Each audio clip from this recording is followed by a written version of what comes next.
Hello বন্ধু, আমি প্রীতম বিন্দাস লাইভের পক্ষ থেকে আবার চলে এসেছি। আজকে আমরা চলে এসেছি দশাশ্রমের ঘাটে সন্ধ্যা আরতি দেখার জন্য। আমার পেছনে তোমরা দেখতে পাচ্ছ, এই সেই ঘাট, বিখ্যাত ঘাট। এখানে 7 জন আরতি করে, আর এর পাশেই আছে ওখানে 5 জন আরতি করে।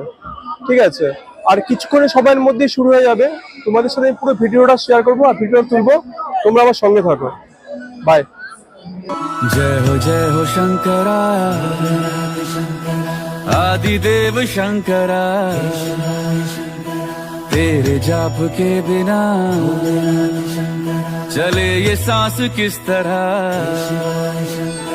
मेरा कर्म तू ही जाने, क्या बुरा है क्या भला। तेरे रास्ते पे मैं तो आंख मूंद के चला, तेरे नाम की